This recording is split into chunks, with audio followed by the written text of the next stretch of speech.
Assalamualaikum warahmatullahi wabarakatuh. Selamat pagi anak-anak. Kembali bertemu dengan Pak Solihul dalam pelajaran Bahasa Indonesia. Kali ini kita akan berbicara tentang kata benda dan pembinaan. Materi ini merupakan salah satu aspek kebahasaan yang dipelajari di dalam teks pidato persuasif.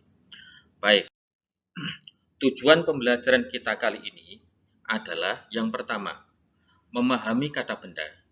Yang dimaksud memahami kata benda ini tidak hanya sekadar menjelaskan pengertian kata benda, tetapi kalian juga diharapkan bisa menjelaskan jenis-jenis kata benda, menjelaskan perilaku kata benda di dalam kalimat atau perilaku sintaktisnya.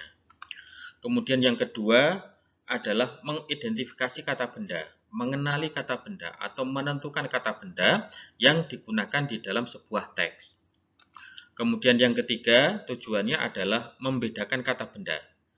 Membedakan kata benda ini tidak hanya membedakan kata benda dengan jenis kata yang lain, tetapi juga membedakan jenis-jenis kata benda di dalam satu kategori kata benda tersebut.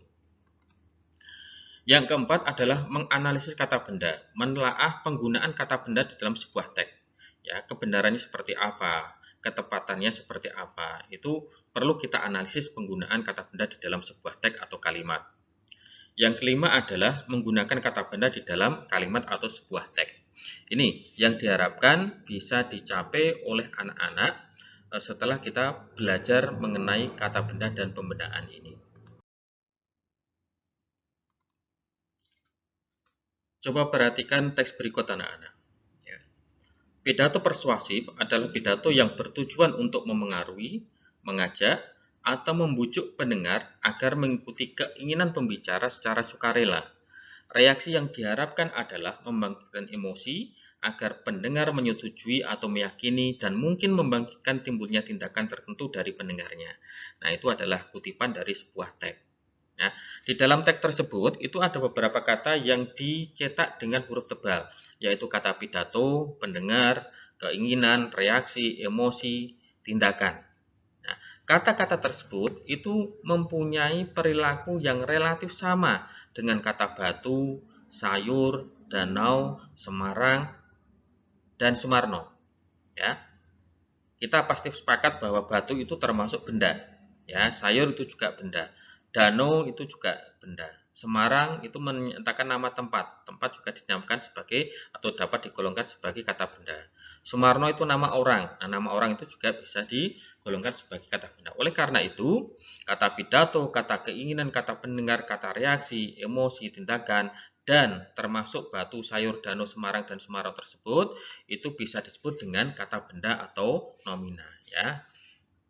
Jadi kalau ada istilah nomina itu yang dimaksud adalah kata benda. Lalu apa yang dimaksud dengan kata benda? Nomina itu bisa dijelaskan dengan kalimat seperti apa? Ya. Yang dimaksud dengan nomina atau kata benda adalah kata yang menyatakan nama orang. Ya, seperti Sumarno tadi, nama tempat.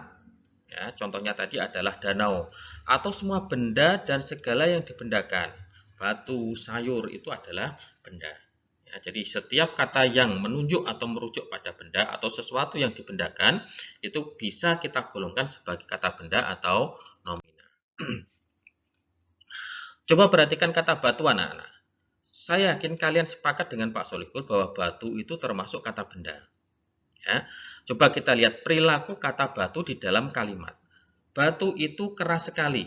Jadi kata batu bisa diikuti dengan kata itu. Batu yang berwarna hitam itu keras sekali. Ya, jadi kata batu itu bisa dijelaskan lagi dengan menggunakan atau diikuti dengan kata yang. Ya. Itu bukan batu. Kalau yang kita lihat itu tanah liat, kita bisa mengatakan itu bukan batu. Kita tidak bisa menggunakan kata tidak. Itu tidak batu. Itu bukan kalimat yang berterima. Ya. Itu bukan batu, melainkan tanah liat. Ya, jadi kalau kita ingin memberikan penjelasan lebih, kita bisa menggunakan konjungsi melainkan. Ya, jadi pasangan kata bukan itu adalah melainkan. Pasangan kata tidak itu adalah tetapi atau namun. Ya, itu bukan batu, melainkan tanah liat. Nah, Nah, dari sini bisa kita simpulkan bahwa perilaku sintaktis kata benda di dalam kalimat yang pertama dapat diikuti oleh kata itu, ya, atau ini. Batu itu keras sekali. Batu ini keras sekali. Ya. Yang kedua dapat diperluas dengan menggunakan kata sambung yang. Ya. Batu yang berwarna hitam itu keras sekali. Ya. Jadi bisa diperluas dengan kata yang. Kalau kita ingin menyangkal sesuatu itu tidak atau tidak termasuk benda, maka kita bisa mengatakan bisa menggunakan kata bukan. Itu bukan batu. Ya. Kalau kita ingin memberikan penjelasan, kita gunakan konjungsi melainkan. Itu bukan batu, melainkan tanah liat. Nah, ini adalah perilaku sintaktis kata benda di dalam sebuah kalimat. Nah, perilaku ini bisa kita gunakan untuk membedakan sebuah kata, apakah kata itu termasuk kata benda atau bukan. Nah, coba perhatikan dua kelompok kata benda ini. Ini semuanya adalah kata benda. Kelompok pertama yaitu kata buku, wewangian, udara, kehangatan, dan raungan. Ya, ini yang di dalam kotak coklat ini. Ya, terus kelompok yang kedua adalah cinta, pikiran, kemanusiaan, kesopanan, kasih sayang. Nah, kalau kalian perhatikan kelompok yang pertama yang di dalam kotak coklat itu merupakan kata benda yang bisa ditangkap citranya oleh panca indera. Buku bisa kita lihat, ya. Wewangian bisa kita cium dengan indera pembau. Udara, keberadaan udara itu bisa kita rasakan dengan indera peraba, kulit, ya. Kehangatan itu juga bisa kita rasakan dengan kulit. Raungan bisa kita temukan, bisa kita rasakan dengan indera pendengaran. Nah, kata-kata semacam ini disebut dengan kata benda konkret. Kenapa konkret? Karena bisa ditangkap oleh panca indera kita. Lain dengan kata cinta, pikiran, kemanusiaan, kesopanan, dan kasih sayang. Kita tidak bisa menangkap kata-kata ini dengan panca indera kita. Ya, kita tidak pernah melihat cinta, tidak pernah mendengar pikiran, ya, tidak pernah merasakan kemanusiaan. Kalau kita mendengarkan orang mengungkapkan pikiran itu bisa, ya.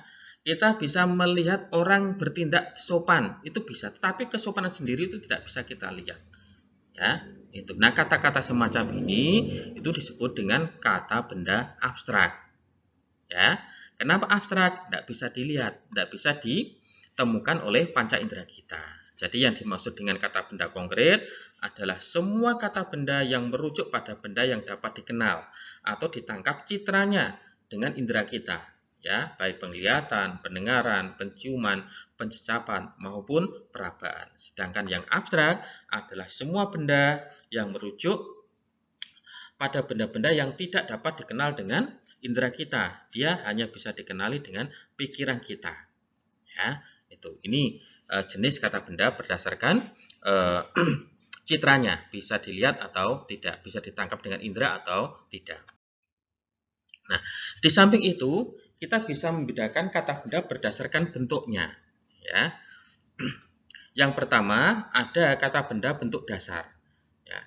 Kenapa dinamakan dasar? Karena kata benda ini betul-betul merupakan kata yang menjadi dasar pembentukan kata yang lain. Ya.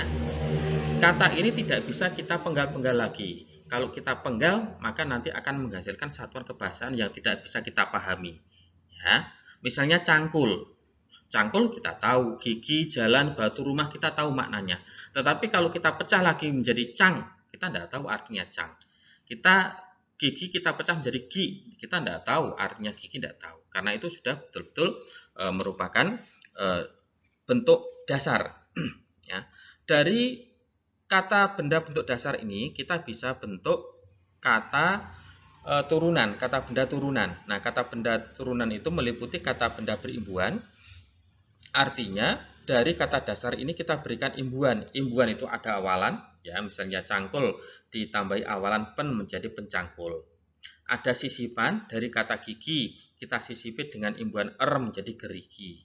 Jalan kita beri akhiran jalanan, ya. Terus rumah kita berikan awalan dan akhiran menjadi perumahan. Ini menjadi kata benda berimbuhan. Ini semuanya adalah kata benda. Terus ada kata benda bentuk ulang. Misalnya cangkul-cangkul, rumah-rumahan, itu adalah kata benda bentuk ulang. Terus ada juga kata benda majemuk, yaitu kata benda yang dibentuk dengan menggabungkan minimal 2 kata ya atau lebih dengan merujuk pada satu konsep. Ya, rumah makan artinya rumah yang digunakan untuk makan, bukan rumah yang sedang makan ya. Batu loncatan adalah batu yang digunakan untuk pijakan untuk meloncat ya. Gigi susu artinya gigi yang dipergunakan saat anak-anak itu sedang menyusu, masa-masa menyusui. Ini adalah jenis-jenis kata benda berdasarkan bentuknya. Nah, kalau kita perhatikan, ada beberapa kata benda yang ternyata itu dibentuk dari jenis kata yang lain. Misalnya kata pemanis. Pemanis itu adalah kata benda berimbuhan yang dibentuk dari kata manis, kata dasar manis, mendapatkan imbuhan pe. Ya, manis sendiri itu adalah kata sifat. Tapi setelah mendapatkan imbuhan pe, dia berubah menjadi kata benda. Pencuci berasal dari kata cuci. Cuci itu kata kerja. Setelah mendapatkan imbuhan pe, itu menjadi kata benda. Pikiran berasal dari kata pikir. Pikir itu kata kerja. Setelah mendapatkan akhiran an, itu berubah menjadi kata benda. Asinan berasal dari kata asin. Asin itu kata sifat. Setelah mendapatkan an, itu berubah menjadi kata benda. Kemewahan berasal dari kata mewah, mendapatkan awalan dan akhiran ke an, ya. Mewah itu kata sifat, ternyata bisa berubah menjadi kata benda. Kehidupan itu kata benda. Kehidupan berasal dari kata hidup, ya, kata kerja. Setelah mendapatkan awalan ke dan akhiran an menjadi kehidupan, itu berubah menjadi kata benda. Nah, proses ini, proses perubahan dari dari jenis kata selain kata benda menjadi kata benda, itu dinamakan dengan proses pembendaan. Ya, jadi yang dimaksud dengan pembendaan adalah proses pembentukan kata benda dari jenis kata yang lain. Bisa dari kata sifat, kata kerja, atau jenis kata yang lain. Nah, ini masih pembendaan anak-anak. Coba kalian perhatikan kata mencangkul pada 2 kalimat tersebut. Yang pertama, Bapak sedang mencangkul sawah. Yang kedua, mencangkul itu bukan pekerjaan ringan. Meskipun mencangkul di 2 kalimat tersebut, bentuknya sama persis. Ucapannya sama persis, tetapi ternyata mempunyai perilaku yang berbeda. Pada kalimat yang pertama, kata mencangkul itu didampingi dengan kata sedang. Sedangkan kata mencangkul pada kalimat yang kedua itu diikuti dengan kata itu. Kata sedang merupakan penanda kata kerja. Setiap kata yang bisa didampingi dengan kata sedang itu berarti termasuk kata kerja. Berarti mencangkul pada kalimat yang pertama itu termasuk kata kerja. Nah, kata itu merupakan penanda kata benda. Ya. Batu itu keras. Nah, batu itu kata benda. Nah, mencangkul itu bukan pekerjaan ringan, berarti mencangkul ini di dalam kalimat kedua itu termasuk kata benda. Kenapa? Karena mempunyai perilaku sintaktis yang relatif sama dengan kata benda pada umumnya. Ya. Jadi kesimpulannya, mencangkul dalam kalimat pertama itu termasuk kata benda, kata kerja karena dapat didampingi dengan kata sedang. Ya. Nah, mencangkul pada kalimat yang kedua termasuk kata benda. Kenapa? Karena dapat diikuti oleh kata itu. Ya. Meskipun kedua kalimat tersebut itu bentuknya sama persis, ucapannya sama persis, tidak mengalami perubahan apa-apa. Nah, proses seperti ini itu tetap dinamakan dengan pembendaan, tetapi melalui proses modifikasi kosong.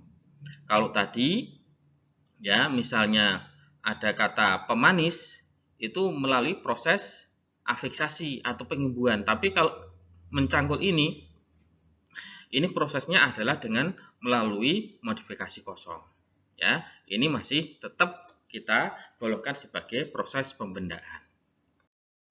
Nah, baik anak-anak, kira-kira itu materi yang bisa Pak Solihul sampaikan di dalam bahasan kata benda dan pembendaan ini. Nah, selanjutnya kalian bisa mengerjakan pelatihan 1, yaitu menentukan kata-kata yang disajikan itu termasuk kata benda konkret atau abstrak. Ini ada 10 kata, ya, dari bunga sampai pikiran. Nanti kamu tentukan apakah termasuk kata benda konkret atau kata benda abstrak, ya. Itu K itu konkret, A itu abstrak. Terus pelatihan yang kedua, kalian diminta untuk mencari kata benda bentuk dasar, bentuk berimbuhan, kata benda bentuk ulang, dan kata benda majemuk dari teks yang sudah disediakan ini. Cari sebanyak-banyaknya.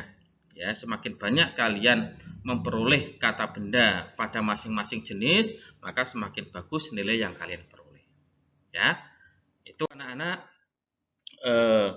materi yang bisa Pak Solihul sampaikan. Ya, terima kasih atas partisipasi kalian dalam proses pembelajaran ini. Semoga apa yang kalian lakukan ini betul-betul membawa berkah untuk kalian, untuk kehidupan kalian, untuk keluarga kalian, untuk negara kalian, untuk agama kalian.